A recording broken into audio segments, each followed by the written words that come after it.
Hello दोस्तों, नमस्कार, आदाब। मैं डॉक्टर उमर खान आज आपके सामने एक ऐसा केस लेकर आया हूँ जो कॉमन प्रॉब्लम है बकरों और कटरों में। मेल काफ की कॉमन समस्याएं हैं। खूब सारे केस ऐसे मिलते हैं। ये क्या केस हैं, ये कैसे मिलते हैं, ये क्यों होता है, कौन से काफ में सबसे ज़्यादा होता है, ये सब मैं बताऊँगा। मेरी आप लोग से रिक्वेस्ट है कि मेरे चैनल को आप सब्सक्राइब करें, लाइक और शेयर करें। ये केस है रिटेंशन ऑफ यूरिन, पेशाब का बंद। इसको बिना सर्जरी के कैसे किया जाए, ये पूरी तरीके से हमने इसकी शेविंग की है। शेविंग करने के बाद इसको हमने एंटीसेप्टिक लोशन लगाया है और 16 नंबर की हाइपोडर्मिक निडल मेरे हाथ में है। ये हम यूरिनरी ब्लैडर को पाल्पेट कर रहे हैं। यूरिनरी ब्लैडर को पाल्पेट करने के बाद जस्ट उसके ऊपर यूरिनरी ब्लैडर में ही इसको इंसर्ट कर देते हैं हाइपोडर्मिक निडल को, और यहाँ से यूरिन बहुत ही फोर्स के साथ तेज़ी से आने लगता है। जैसी ठंड शुरू होती है, लवारों की सबसे ज़्यादा मृत्यु का कारण पेशाब का बंद है। बफेलो काफ में, भैंस के मेल काफ में ये कॉमन समस्या है ठंड के टाइम में, कोल्ड के सीजन में। तो ये ऐसा क्यों होता है, ये देखिए आप, लगातार इसके अंदर से यूरिन निकलता रहेगा। हाइपोडर्मिक निडल से कितना फोर्स के साथ निकल रहा है, इसमें ध्यान सिर्फ ये रखना है कि इसको एक ही बार पिक करना है, एक ही बार लगाना है और उसे सही तरीके से पकड़ना, ताकि वहाँ पर ब्लीडिंग नहीं हो जाए, ज़्यादा इंजरी नहीं हो जाए। बिल्कुल शार्प होती है, हिलाना नहीं। देखिए मेरे हाथ को आप देखेंगे, जब तक वीडियो चलेगा ये मैंने हाथ को अपना हटाया नहीं है, लगातार इसमें से फ्लो आ रहा है। तो इसके क्या कारण है? पेशाब के बंद का कारण सबसे पहले ठंड में कौन से लवारों को पेशाब का बंद लगता है, इस पे मैंने रिसर्च टाइप की है। ऐसा आपको कहीं एक्सपीरियंस शो नहीं होगा।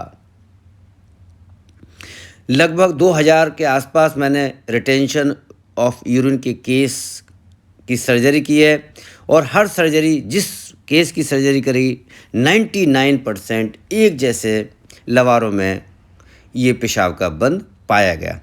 वो कौन से लवारे थे? वो लवारा नंबर 1 जो काफ था, वो उसका माँ जो थी, डैम जो थी, मदर जो थी, वो बच्चे से बहुत ज़्यादा प्यार करती थी, मोहब्बत करती थी, उस बच्चे से ज़्यादा उसको हमदर्दी थी। अगर in case retention of urine वाला लवारा अगर मर जाए तो वो दूध नहीं देती थी। लोगों ने ये बताया कि पिछले ब्यात में सीजन में इसका लवारा मर गया था सर, इसने किसी कीमत पे दूध नहीं दिया। तो पहला कारण, अगर किसी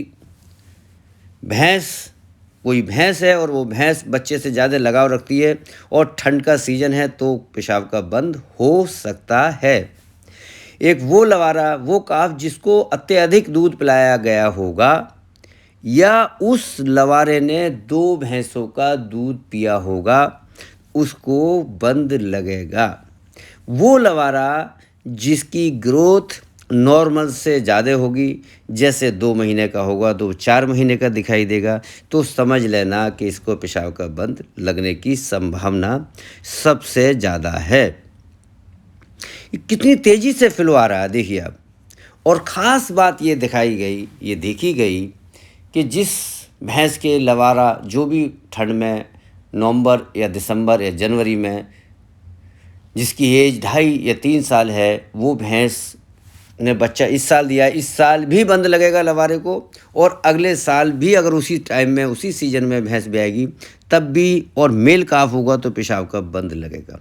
अब तक मैंने 3 लगातार ब्यातों के ऑपरेशन किए। पहले ब्यात में, पहली काविंग में कटरे से ब्याई, मेल काफ से ब्याई, तब बंद लगा, तब मैंने ऑपरेशन किया। दोबारा ब्याई, तब ऑपरेशन किया, और तिबारा उसने कटरे से बच्चा दिया, तब उसी भैंस के कटरे को बंद लगा, तब मैंने उसका ऑपरेशन किया। सवाल ये उठता है कि ये केस का सक्सेस रेट कितना है? इसको कैसे ट्रीट किया जाए? गांव लेवल पे हमारी कोई सुविधा नहीं है। देखिए पूरा ये भर गया, ये परात टूटी हुई है और सारा बहता हुआ जा रहा है, ड्रेन आउट हो रहा है, इधर से उधर सारा पेशाब निकल रहा है। सवाल ये है कि हमारे पास कोई सुविधा ही नहीं, सर्जरी हमारा कोई भी बच्चा हुआ कर नहीं सकता।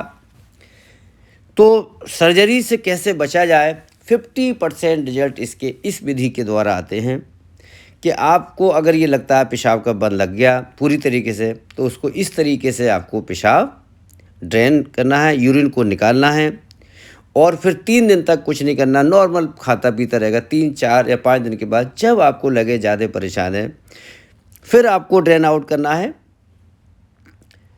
फिर अगर आपको लगता है, फिर तीसरे दिन चौथे दिन ड्रेन आउट करना है। In the mean time in दोनों इसके बीच में, ड्रेन आउट के बीच में आपको अमोनियम क्लोराइड 3 से 5 ग्राम पर डे, जिसको हम नौसादर कहते हैं। नौसादर को 3 से 5 ग्राम, 3 ग्राम से 5 ग्राम, छोटा लवारा 3 ग्राम, बड़ा लवारा 5 ग्राम प्रतिदिन आप खिलाइए। तो जो कैलकुलाई बनी है, जो पथरी बनी है, वो पथरी धीरे धीरे डिजॉल्व होने लगती है और 8 दिन बाद, 10 दिन बाद, 15 दिन बाद आप देखेंगे कि धीरे धीरे पेशाब अपने रास्ते से आने लगता है। फिर हमें ड्रेन आउट करने की ज़रूरत नहीं पड़ती है। लेकिन इन केस में लोग क्या करते हैं, लासिक्स लगा देते हैं, रेडिमा लगा देते हैं, पेशाब बढ़ाने की मात्रा के इंजेक्शन लगाते हैं। वो बिल्कुल नहीं लगाए जाएं।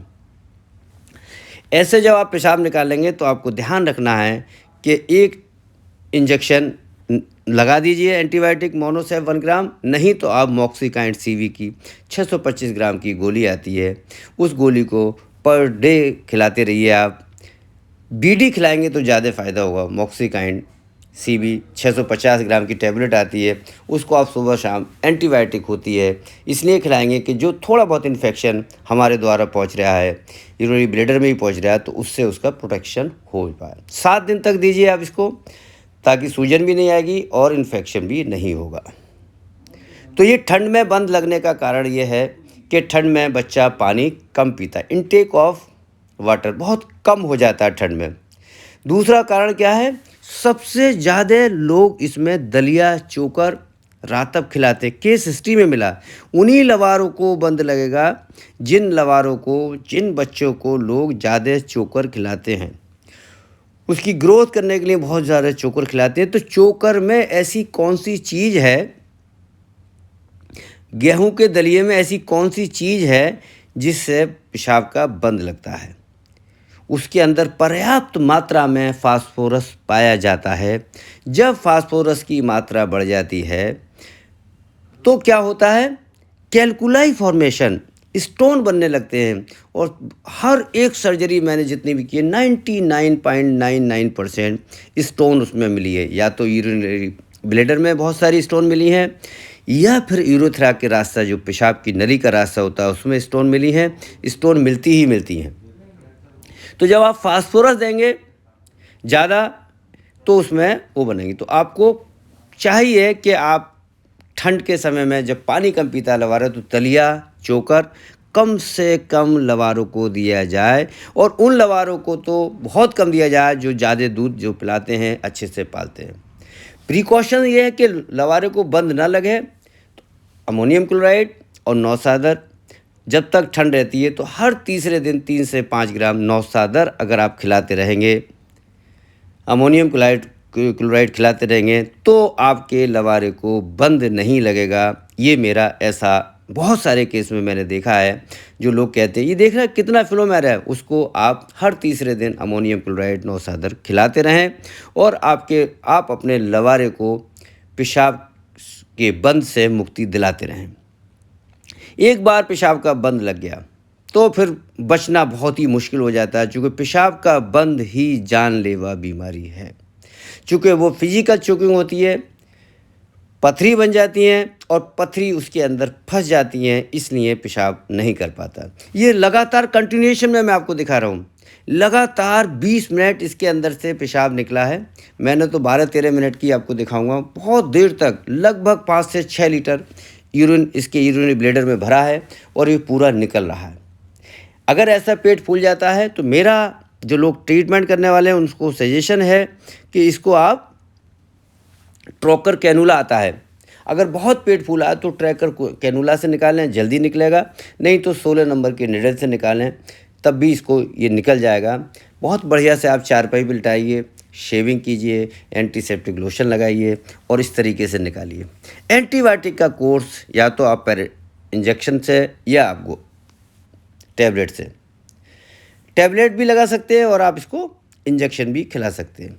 तो इन चीज़ों को अगर आप देखते रहेंगे, करते रहेंगे, तो लवारों की जान को बचाते रहेंगे। बहुत बड़ी चीज़ है कि लवारे को कैसे बचाया जाए, कैसे ठीक किया जाए, इस पे मेरा बहुत सारा काम है। एक यही रास्ता मेरी समझ में आ रहा था कि किस तरीके से, चूँकि सर्जरी के रिज़ल्ट भी बहुत अच्छे नहीं हैं, इसलिए सर्जरी के रिज़ल्ट अच्छे नहीं हैं। चूँकि जिस साइड से हम सर्जरी करते हैं, ये कॉन्टैक्ट में रहता है ज़मीन के, और वहाँ से इन्फेक्शन के चांसेस बहुत ज़्यादा हो जाते हैं, और वहाँ से इन्फेक्शन होने के बाद ये सड़ जाता है, नीचे से खाल छूटने लगती है। बहुत ही बढ़िया सर्जरी हम करते हैं, तब इसके रिज़ल्ट हमें 80% 85% मिलते हैं, और इस मेथड से 50% चांस ही होते हैं ठीक होने के। तो ये हर आदमी इसकी सर्जरी कर नहीं सकता। किसान भी अपने द्वारा इस तरीके से कर सकता है, इसका यूरिन को निकाल सकता है। जब वो यूरिन निकाल लेगा तो पेशाब का बंद में उसको आराम मिलेगा। तो इस तरीके से देखिए, अब इसको हम निकाल रहे हैं और दिखा रहे हैं आपको। जब हम निडल बाहर निकालेंगे, बड़ी बात ये होगी, निडल निकलने के साथ ब्लड की एक भी बूंद नहीं आएगी, ज़रा सा भी ब्लड इसमें नहीं आएगा। अगर हम इसको बार बार लगाते, आगे पीछे करते, तब ब्लड निकलेगा। आपकी जो खूबसूरती है, जो ब्यूटी है, चाहे वो निडल से निकालें, चाहे सर्जरी करें, आपको ब्लड की तरफ ध्यान देना है। जब भी आपका ब्लड ज़्यादा निकलेगा किसी सर्जरी में कहीं पॉइंट से, तो इन्फेक्शन के चांसेस ज़्यादा होते हैं। ब्लडलेस सर्जरी, ब्लडलेस इंटरवेंशन अगर हम करते हैं तो आप देखेंगे कि बहुत ही अच्छा रहता है। अब हम इसके निडल को, 16 नंबर की निडल को कैसे निकालेंगे, ये आपको देखने मिलेगा। और ये देखिए किस तरीके से, बहुत ही बेहतरीन तरीके से हम इसको निकालेंगे। सारा ब्लड यूरिन निकालने के बाद इसको हम धीरे से खींचेंगे, कहीं से एक भी ड्रॉप ब्लड की नहीं आएगी। ये देखिए, कहीं कोई ड्रॉप नहीं है। यही ब्यूटी है, यही खूबसूरती है। पेशाब पूरा निकल गया, यूरिन पूरा पास हो गया और कहीं से कोई ब्लड इसमें नहीं आया है। देखते रहिएगा। बहुत बहुत शुक्रिया, थैंक यू, धन्यवाद।